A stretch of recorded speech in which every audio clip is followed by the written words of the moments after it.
I just want to make sure we've got a quorum. Sure. How's it going today? It is going. Good. Bouncing from meeting to meeting. Yeah. Okay. That's how my morning's been. April, I just want to double check. I can't recall the packet that you sent out to the board. Did that include the budget report, or did we get that since then? We got the budget report since then. I do have it. I added it to the meeting packet and I have that up Oh, brilliant. on the share screen. Perfect. So perfect. Whenever we're ready for it, I'll have it. Perfect. Thank you. Thank you. Anticipating our needs.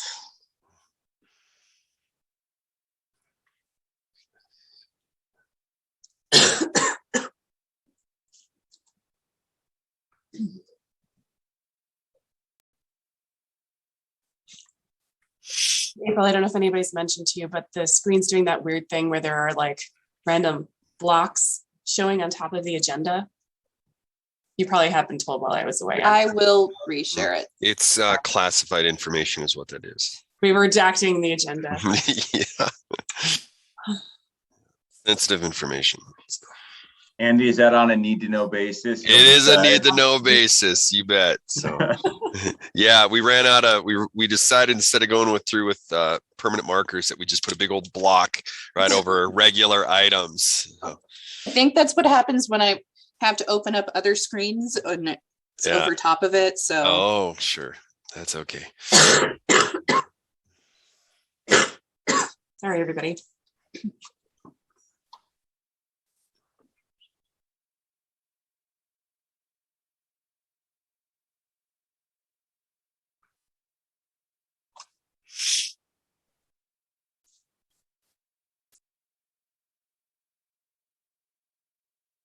Andy, I should note for what it's worth, there is nothing on the agenda today that actually requires an action from you. So if you wish to move forward, you can. Yeah, let's do that. We've, interest of time for everybody. I'll call this meeting to order.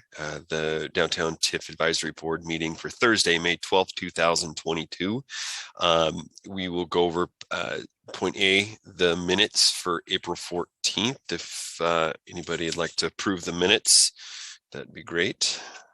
Or any discussion? Actually, I'd like to offer one correction. Yes, sir. And that I think the software picked up. My last name does not have a C in it. I am a Schubert, like the Schubert Theater or the Schubert Alley in New York City or the Schubert Theater Organization, not like the Austrian composer. I got that fixed. Okay. Wonderful. With the corrections made, anybody like to make a motion to approve the minutes? I'll move the minutes be adopted. Moved. And do we have a second? I second that. Moved and seconded. All those in favor say aye. Aye. Aye. If all in favor, moving on to regular items. Budget report. So I just really quickly, well, Chris has jumped on, which is good. In order to approve the minutes, we needed to have a quorum for that. Oh, of course. Of course we do. Do we know who the individual is on the phone number ending in 7550? Identify yourself. Who's at 406-919-7550? Go ahead and jump off of mute if you could real quick. If you're a board member, that is. Huh. Well, shoot. We might be struggling with the mute. But while I guess we're waiting for them, Chris, welcome. Andy just no worries, Chris. Hi, Chris. Andy just they voted on approving the minutes. Apologies, words are a struggle today. And they need a 6th vote, so Lee put forward an amendment just to correct the spelling of his name throughout the minutes. But otherwise, did you have any issues with the minutes, or would you like to add your yay or nay to the vote? I would add my yay to the vote. I'm sorry I didn't catch the misspelling of Lee's name, but everything else looked good to me. Thank you, Chris. Sorry, back to you, Andy. Okay, so that's enough votes to get it over the finish line? Yes. All right, so budget report, regular items. April, did you have you had mentioned you had a unredacted budget. There we go. All right, take her away if you'd like. Yeah, so this, as you can see here, shows with the projects that have been approved and committed, taken out of the balance equations, that the cash available presently is 79,397. I will say, obviously, I qualified that statement by saying those that have been approved. We still, as you all know, have two that are hanging out there, one for the Union Market building and one for the Penwell building. And I will be talking more about this with the listed agenda item, but we are not moving those forward at the moment to the City Commission for their consideration. But this is the breakdown of the funds budgeted for, committed for projects, and the bills that have been received and the balance remaining related to their funding requests. So hope this is helpful. And obviously this, I don't believe, reflects the taxes pardon me, owed in the month of May. So. Okay. Are there any thoughts or questions on this, on the budget? Mr. Chair, this is Mickey. I know I'm not on the board, but may I make a comment? Yeah, go ahead. And Ellie, I don't know if you know or not, or if it just didn't make it into this. I did submit the final invoices for the 300 block tree project to Sheila, and I might have CC'd you on it, I think 2 weeks ago. So maybe it was like right on the cut line of when this was prepared. Can you confirm or deny that you guys received that invoice? I believe that we did. April, can you recall passing that along to finance? I don't believe I received it. Yeah, April, you know what? I maybe didn't add you to it. Do you need me to send it to you? If you could. Okay. Thank you, you guys. Sorry, I just wanted to make sure that was received. No worries, Mickey. Thank you for bringing that up. I don't appear to have a copy of that email. I'm sorry, Mickey. All right, no worries. I'll resend it. Thank you. Thank you, Mickey. Yeah. Okay.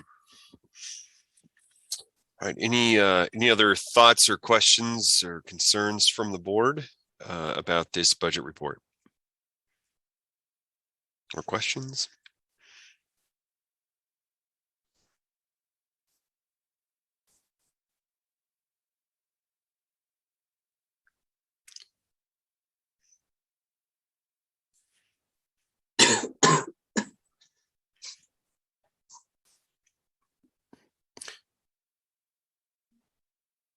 Seeing none or hearing none, we can, feel free to move on, Ellie, if you'd like. Sure. Okay. So the next item on the agenda, just wanted to share with you a copy of the City Attorney's Office TIF funding memo. This was worked on collaboratively. I think Eric Coate, who was the interim city attorney and now is back to being the assistant city attorney. Until the end of this month, he got a pretty sweet job over at State Fund, so we will miss him very, very much. But he worked on this while Thomas was still here and coordinated with him just to sort of outline generally what is eligible for funding with tax increment financing dollars based on state statutes.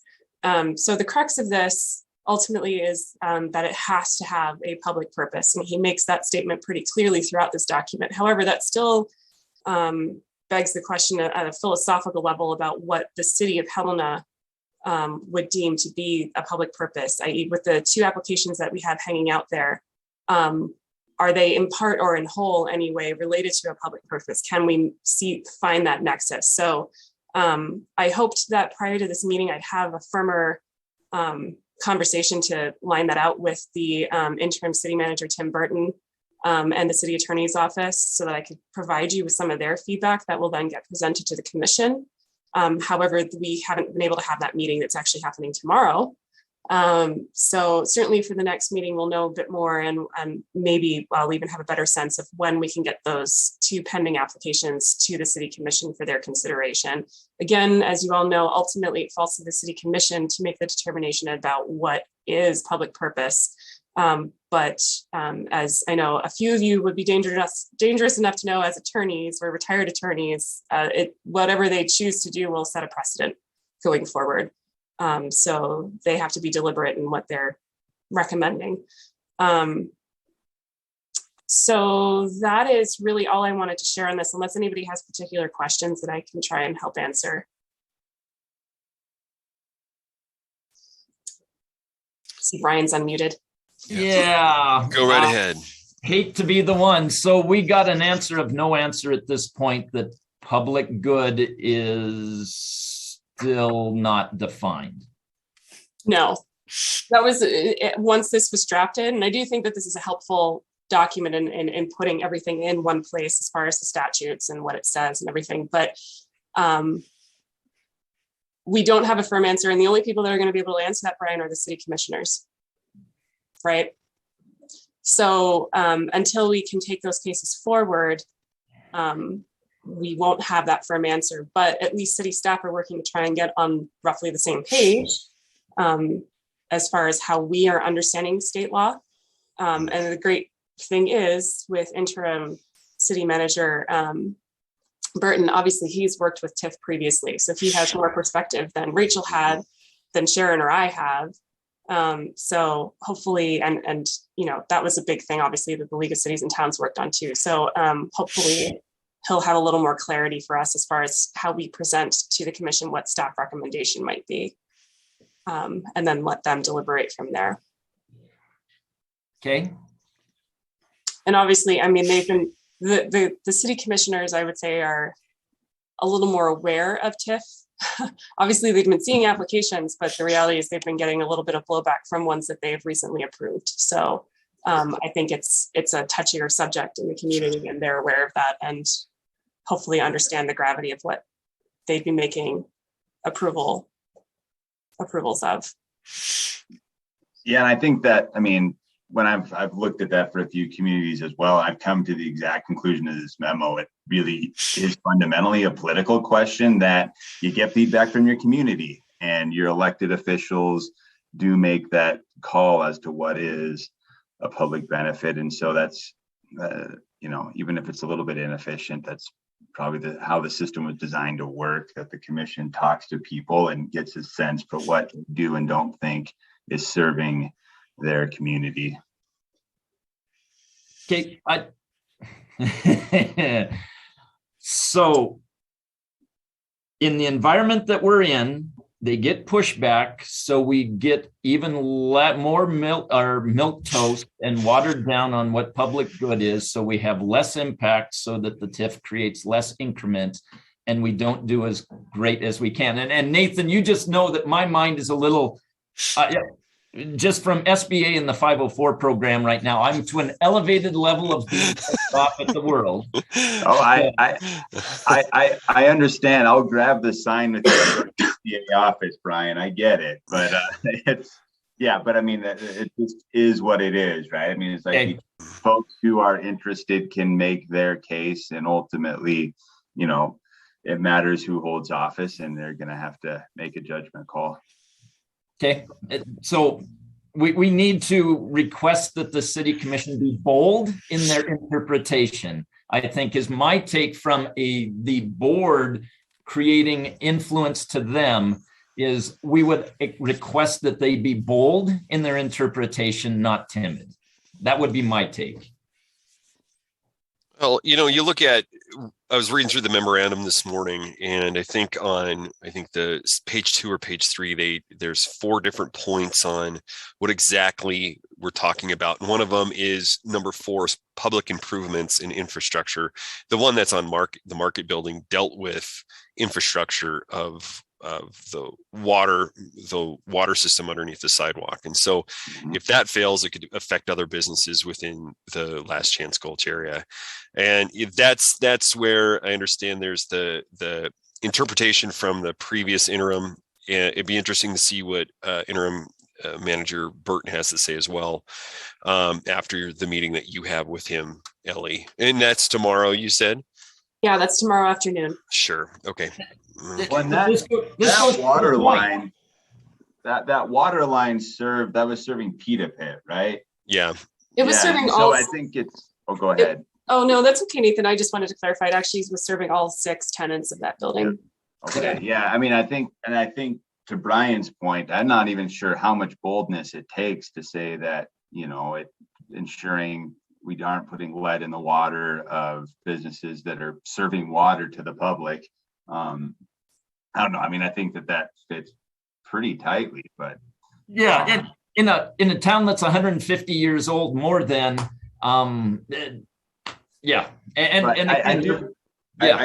The one thing, I mean, I do get the notion that, as Ellie said, we are setting precedent, and we could probably use all of our TIF money to replace lead pipes in Helena.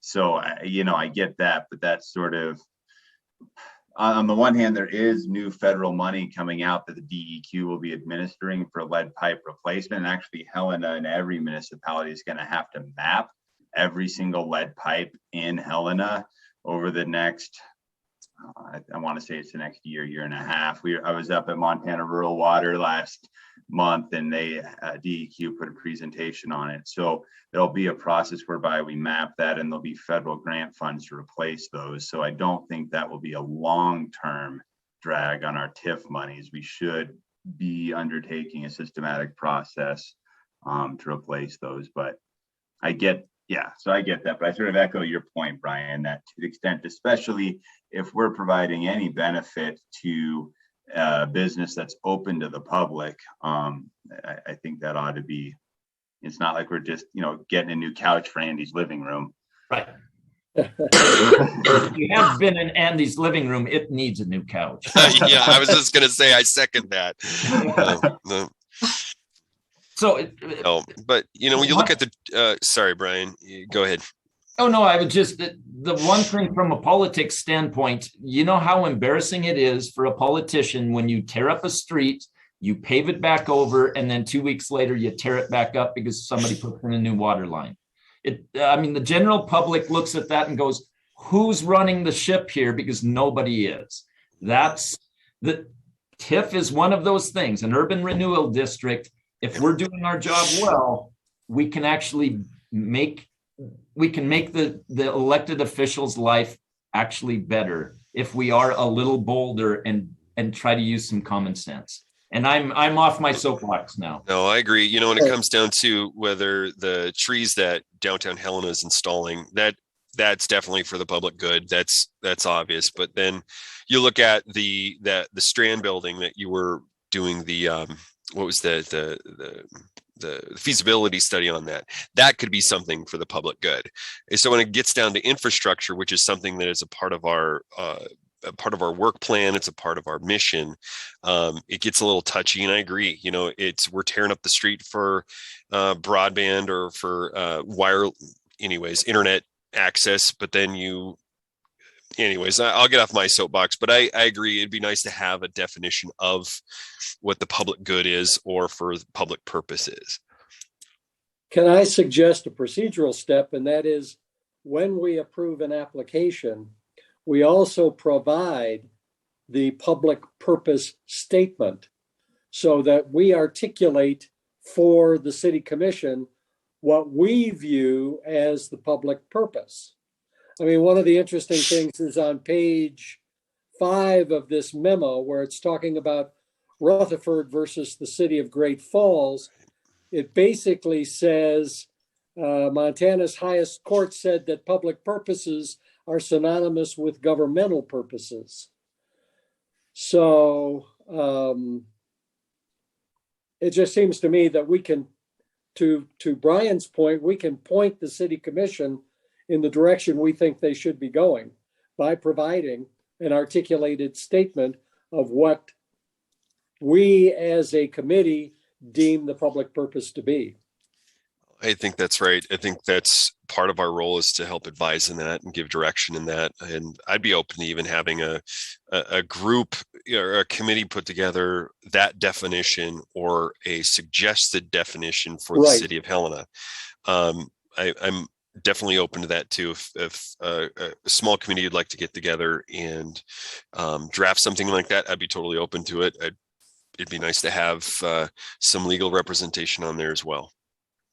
Yeah, I think, we could get a couple of people together, 3 or 4 people together to craft the statement and bring it to the entire committee for approval. And we can modify it, but we attach that public purpose statement to our decision when it gets forwarded on to the city commission. Yeah, and I would be fine with the general definition. I'm slightly more inclined to say that we should attach a statement to each application we approve, but not try to write a general definition, only because I fear sort of hand tying, like that we'll sit down, we'll come up with what seems to be a great definition of public purpose. And then the next time we meet, we'll get an application that doesn't fit it. And yet Sure. you're saying, Mhm. well, I agree. And also- maybe with just, go ahead. Oh, no, I was going to say, just tagging on, Nathan, you're 100% correct in my view, just as staff. I think that ultimately that determining what that is really falls to the commissioners. Yeah. At the end of the day. And your job is to make the recommendation. I think for your purposes, it's correct to have sort of an assessment about what the public benefit is with each application as you're reviewing it in the course of your deliberations. Absolutely. But to sort of set the standard for, not just your TIF board, but the others as well in the city. No, I'm not even suggesting that we try to come up with a general definition of public purpose. We try to provide the city commission with what our thinking is as to why any particular application that's getting forwarded to them on an ad hoc basis fits the public purpose. Yes, absolutely. And that's what I was concurring with. Yeah, I think as you're discussing them, that should be something that gets established in the course of the meeting. Yeah, because I don't think we've done that with the ones that have been prepared. I could be wrong, but I don't think we've put together a consensus public purpose statement.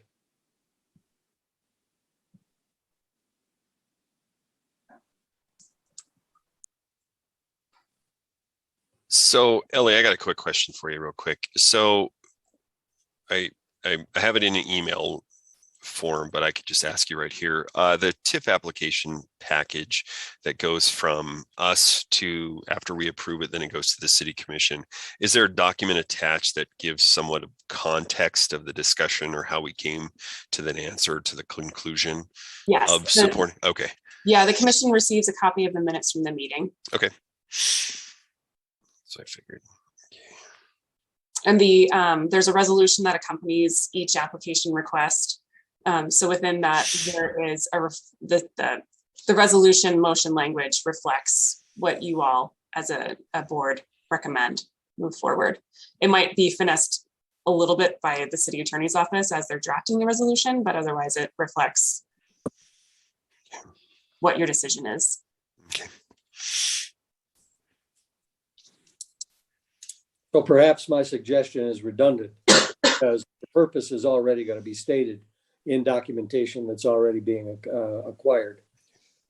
I don't know, Lee, I would say that it's not wholly redundant. I think that there's merit to actually having somebody in the course of each application discussion pose that direct question of what do we as a board, you all as a board, see as the public benefit associated with that particular application. So it's stated on the record and is reflected in the minutes, and then is also reflected in the memo that I or a different staff member might be drafting to provide to the city attorney's office so that it can then draft the resolution. No, I think that there's still utility to what you're saying personally.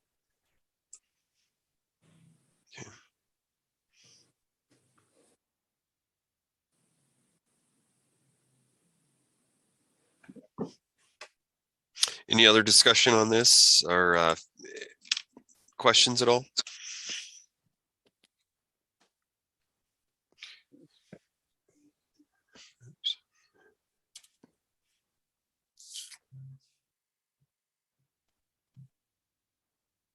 No question here. Okay, neither do I. All right.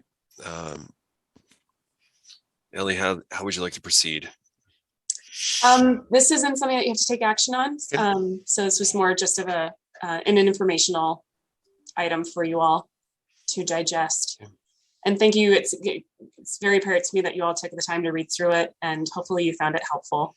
Absolutely. Thank you for that. Yeah. Okay. April, would you mind going back to the agenda? So the last item under regular items really is just to say that we are working on moving the work plan forward to the City Commission. Okay. It hasn't yet happened, but we're teeing it up, and it's something that I'm going to be talking to Tim about to make him aware. So more to come on that. Hopefully by next month, we'll be working to get that actually formally to them for their approval. And then on the back of that, we'll then be able to make any necessary updates to the application forms, et cetera, that are provided to the public so that they know the criteria that you're really trying to hit home with the TIF funds. Okay. That's all I have to share there, unless there are any questions. Any questions on the work plan or from any of the other regular items? Nope. Okay. Moving on to public comment. Do we have anybody that's joining us that's not on the board that would like to make a comment?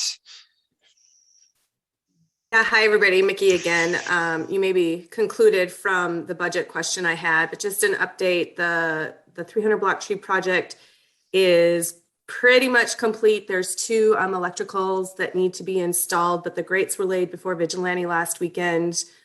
So for the most part, that project is done after about 2 years. So again, I just want to thank this board for approving the project, and hopefully those trees will start growing and do what they're supposed to do for our downtown. So thank you.